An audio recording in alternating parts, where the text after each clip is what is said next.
We're still 3-2. Oh, you like Desmond. Oh, now it's a tie. Okay, we need a tiebreaker. Tiebreaker. Somebody. There's enough. Oh, there's 7 here. So one person. Or Luke. If we don't hear from somebody in a few seconds, you can decide, Luke. And you better choose the one I want. Just kidding. With pressure. Okay, it looks like it's up to you, Luke. I want Desmet. Oh, yay. I was willing to let it go. I know you were. And that's great because we got to be flexible. Okay, here we go. We'll start with Mattias Desmet. Here's the big question. I got to put my glasses on. Whoops. Here's the question. What is truth? This question is timeless and essentially unanswerable, and yet we must never stop asking it. Contrary to what postmodernists believed, truth does indeed exist. Moreover, it is our only guiding light in the dark land of totalitarianism. First and foremost, we are going to listen to a newborn child, a child that has not yet been grasped by the world of illusion and the ego. A child in that period is a being that, just like the mystic, the mescaline user, the seminal scientist, and the schizophrenic, exists in the land of truth and the real. It's quite a little group of people there he grouped up. Right? Let me say them again. Mystic, mescaline user, seminal scientist, and schizophrenic. That land was declared forbidden territory by the rationalist Enlightenment tradition. It is precisely that land we need to explore to understand the ailments and crises of our Enlightenment culture. So this is why I felt like I could tie this into George MacDonald, right? Mm-hmm. A child already floats on the waves of the mother's voice in the womb. It registers the tempo, rhythm, and other sound properties somewhere in the fabric of its flesh. Immediately after birth, it will recognize the mother's voice from all other voices. Place headphones on the child's head during its first breaths. Let it hear the mother's voice while sucking on the left breast and someone else's voice while sucking on the right breast. After a short time, it will suck much more on the left breast than on the right. And it can already somewhat reproduce the mother's voice. Its earliest cries and screams already show melodical similarities to the mother's voice. There is no other conclusion possible. It has learned the mother tongue in the womb.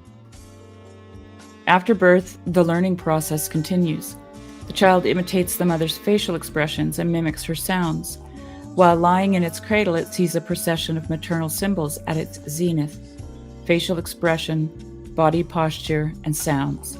In its desire for union with the mother, it participates in that primordial symbolism. It observes her facial expressions with intense attention and makes rudimentary attempts to imitate them. It mimics the mother's sounds in its earliest cries and cooing, and it experiences the deepest pleasure when it notices the mother responding by imitating the child in turn. As the child creatively adopts the mother's language of forms and sounds, it simultaneously adopts something else, her state of being with a capital B. The child, imitating the melancholy sound of the mother's voice, feels her sadness. The child, imitating the mother's smiling face, feels her joy. In this way, its being merges with the being of the mother. And the whole time I was reading this, I kept thinking of Jesus saying, you have to become like a little child, okay? Language thus becomes a medium for union with the maternal being, literally. Through the imitation of forms and sounds, the child feels one with her. This must be interpreted radically. The young child observing another child falling becomes that child. The observing child will mimic the painful grimaces of the fallen child and thereby feel its pain and often start crying itself. Hang on, I gotta let my dog go. Well, I'm taking notes because she is. There's just too much here. There's tons. Adults also still possess this ability. Watch someone hit their finger with a hammer, and you will often spontaneously pull back your hand and feel your face contort into a grimace. However, in adults, this empathic response is much more limited than in a young child. The reason is that adults, unlike children, are limited in their union with the big O other by a veil of illusion that envelops them and separates them from the other. Big O. This veil of illusion is called the ego. More on that in a subsequent essay. The young child has no ego yet, and for instance, cannot yet assign meaning to words. But this does not mean that, in terms of language, it only negatively differs from adults as a being that merely lacks something.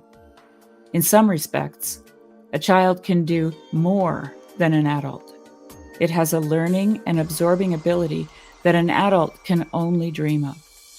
For example, in the earliest months of its existence, a child has an astounding ability to distinguish sounds from each other.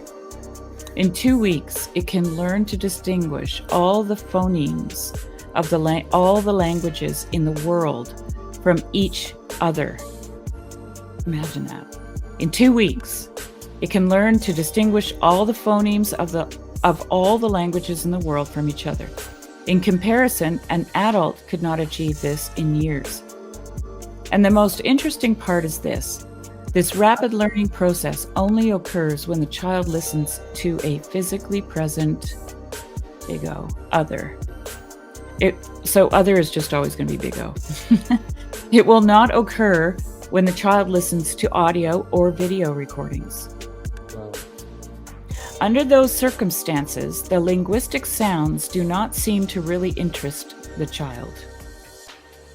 I'm just going to let this sink in a little bit. The reason why a child directs its attention and interest so much to language is that it sees a gateway to the body of the other in the sounds.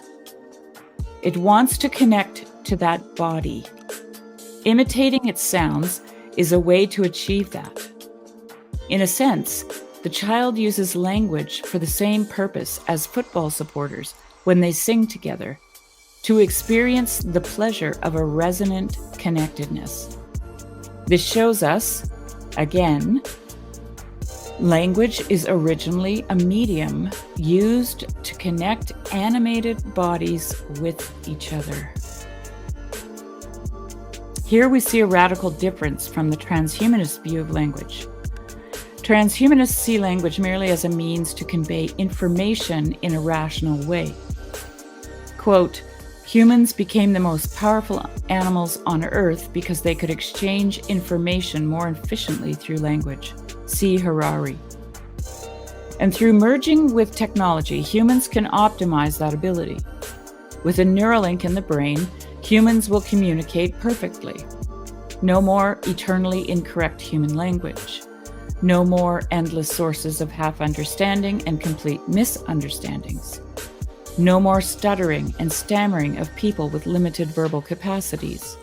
No more gossiping of fishwives and jealous neighbors. And no more poetry and endless chatter of lovers. That pathetic happiness will no longer be necessary. Implanted hormone pumps will be able to manipulate the state of the blood 24/7.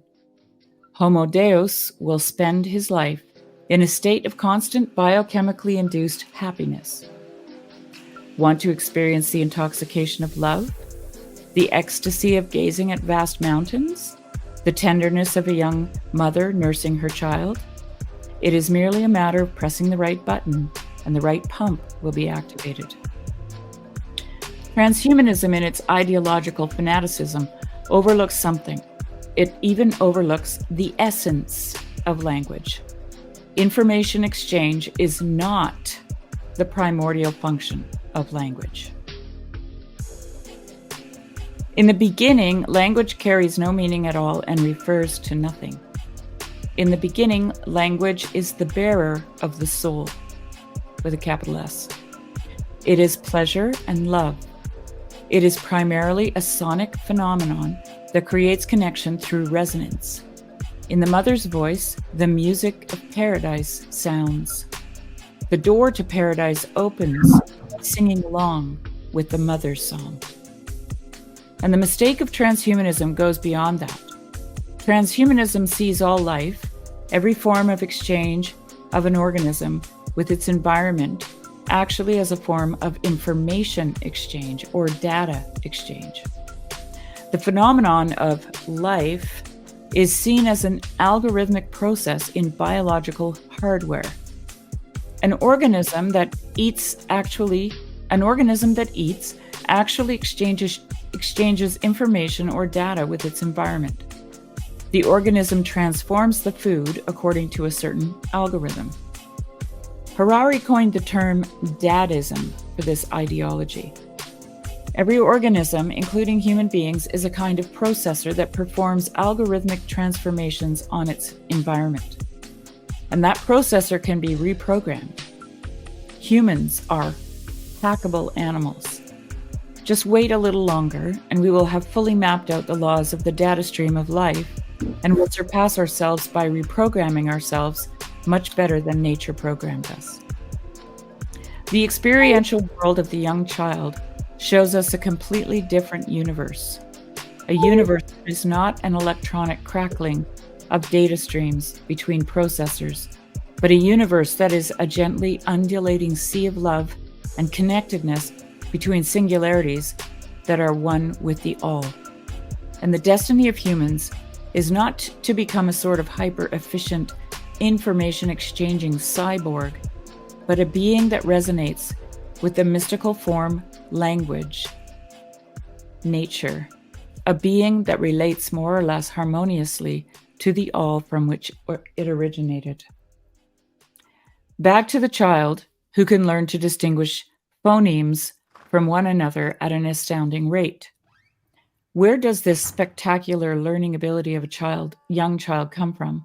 Simply put, the child learns to distinguish sounds so quickly because it does not yet have an ego. The ego is only born between 6 and 9 months, at a very precise moment that we will discuss when exploring the world of appearances with a capital A.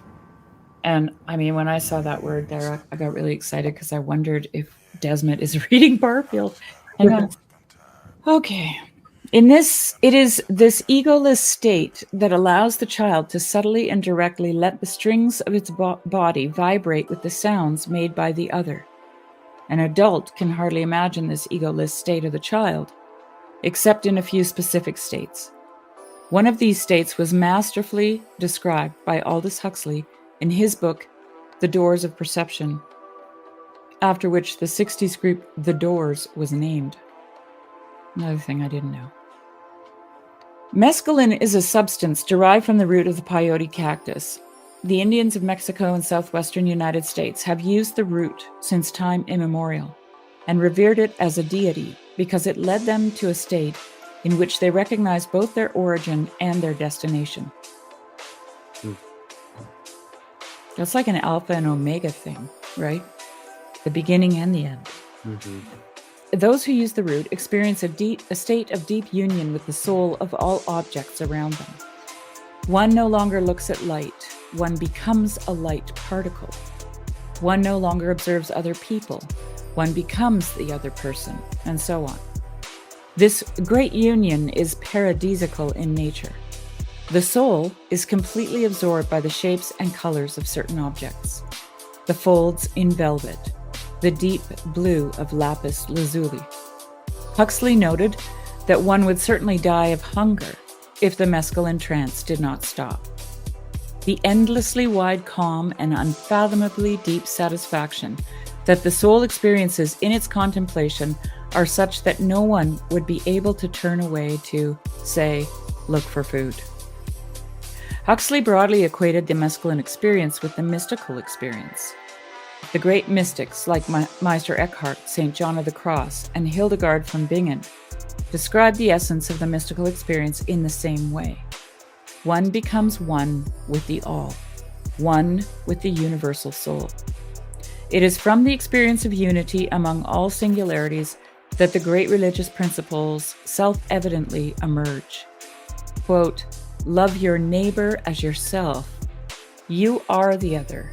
What you do to another, you do to yourself. To the series of experiences described by Huxley, we can add another, the near-death experience. The term itself had not yet been coined when Huxley wrote his Doors of Perception, but every description found of it fits seamlessly into the series of experiences Huxley mentions. Whether one wants to consider this experience purely materialistically as a kind of biochemical convulsion of the brain or as a mystical experience of a capital R real state of being is irrelevant here. Here, too, one finds the paradisiacal experience of unity with the all. Here, too, one finds the experience of unfathomable beauty of colors and sounds. Here, too, the soul is absorbed by the things it perceives, and so on. Just like the young child, a person in a near-death experience has remarkable knowledge that transcends any form of rational insight. An engineer friend who had a near-death experience after an accident described to me that he saw the world below him and all the algorithmic laws of nature became crystal clear to him. He saw them with the greatest obviousness and could only marvel that he had not always seen them. When he descended back into his pain-scorched body and the mind was sucked back into the force field of the ego, he had to admit that, as before, the eyes of his mind were too cloudy to discern the crystalline structure of reality. In the mescaline experience, the mystical experience, and the near-death experience, we encounter a state in which knowledge is revealed directly through a form of feeling one with reality. Quote, in the final stage of egolessness, there is an obscure knowledge that all is in all, that all is actually each. This is as near, I take it, as a finite mind can ever come to perceiving everything that is happening everywhere in the universe, unquote. And that's Huxley from The Doors of Perception, which I want to read now after reading this. It is also relevant to mention Einstein's reflections on the origin of scientific knowledge. Einstein aptly referred to a cosmic religious feeling as the ultimate source of science. In a preface to a book by Max Planck, he stated that people mistakenly believe that scientific insights flow from rational thinking.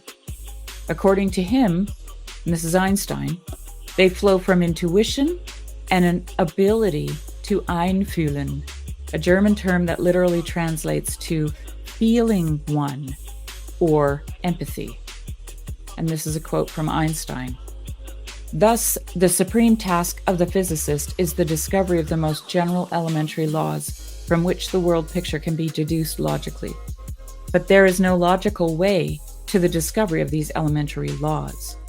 There is only the way of intuition, which is helped by a feeling for the order lying behind the appearance. And this Einfühlung is developed by experience. Okay, those are all like the nasty words in science today, right? Intuition, appearance, and experience. Yeah. Okay.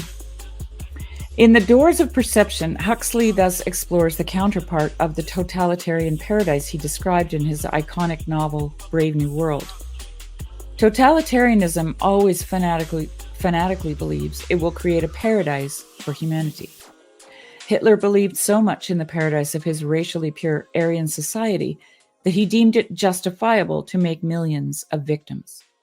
Stalin thought millions had to be sacrificed to realize the rule of the proletariat.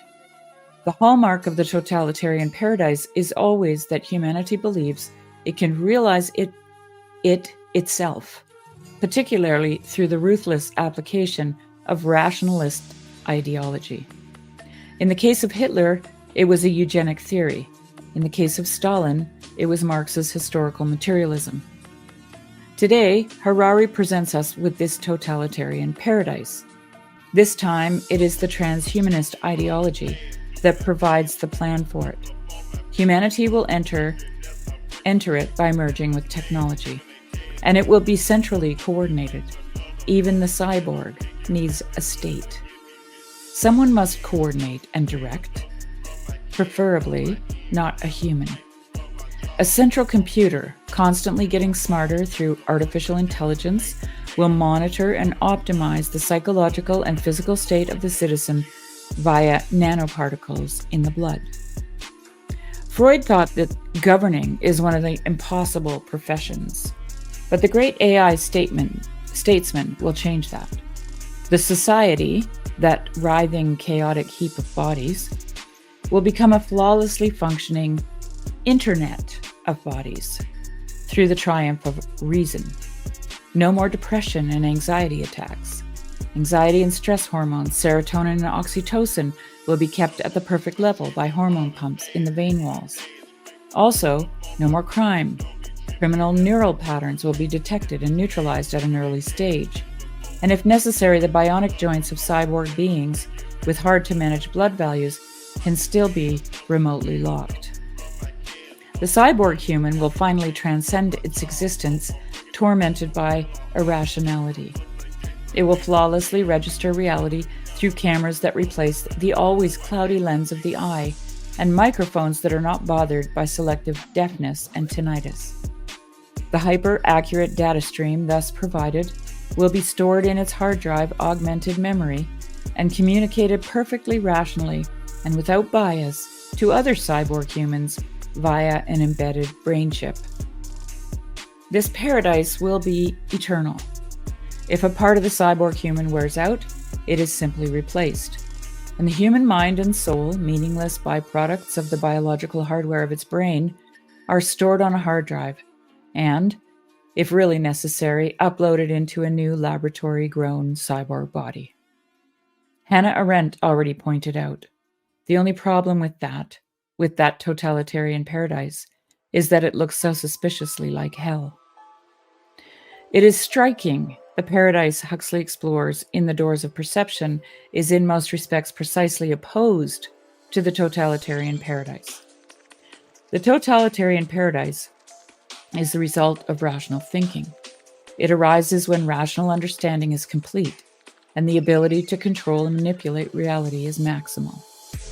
The paradisiacal experience Huxley explores, on the other hand, befalls humanity when it leaves its rational thinking behind, transcends its ego, and abandons any urge to control and manipulate reality.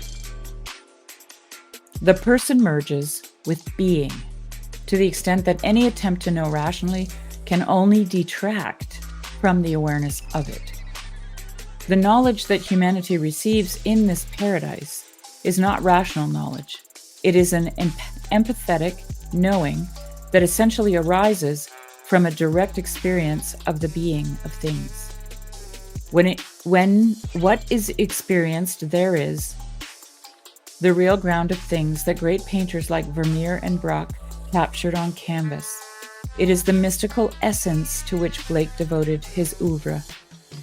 Quote, things without pretensions, satisfied to be merely themselves, sufficient in their suchness, not acting apart, not trying, insanely, to go it alone, in isolation from the Dharma body, in Luciferian defiance of the grace of God. Huxley, The Doors of Perception. Crucial in the context of this series of articles on the act of speaking, language has a completely different status in Huxley's paradise than in the totalitarian paradise.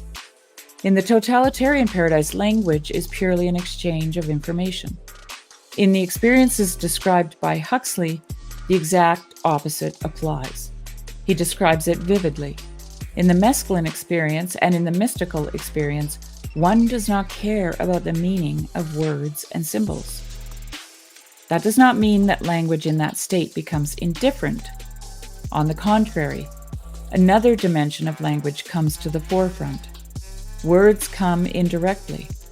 They do not need to first go through a mentally laborious process to gain meaning and be linked to perceptions. Quote, to be shaken out of the ruts of ordinary perception, to to be shown for a few timeless hours the outer and inner world, not as they appear to an animal obsessed with survival or to a human being obsessed with words and notions, but as they are apprehended directly and unconditionally by mind at large, all capitals. This is an experience of inestimable value to everyone, and especially to the intellectual. Huxley, The Doors of Perception. In a certain sense, consider the way poetry speaks. The less you think, and the more you let the poem come in directly, the more intense the poetic experience. Just as a young child can learn to distinguish phonemes extraordinarily quickly, an adult under the influence of mescaline becomes extraordinarily sensitive to minute differences in colors and sounds. Quote, all colors are intensified to a pitch far beyond anything seen in normal state. And at the same time, the mind's capacity for recognizing fine distinctions of tone and hue is notably heightened. Huxley, The Doors of Perception.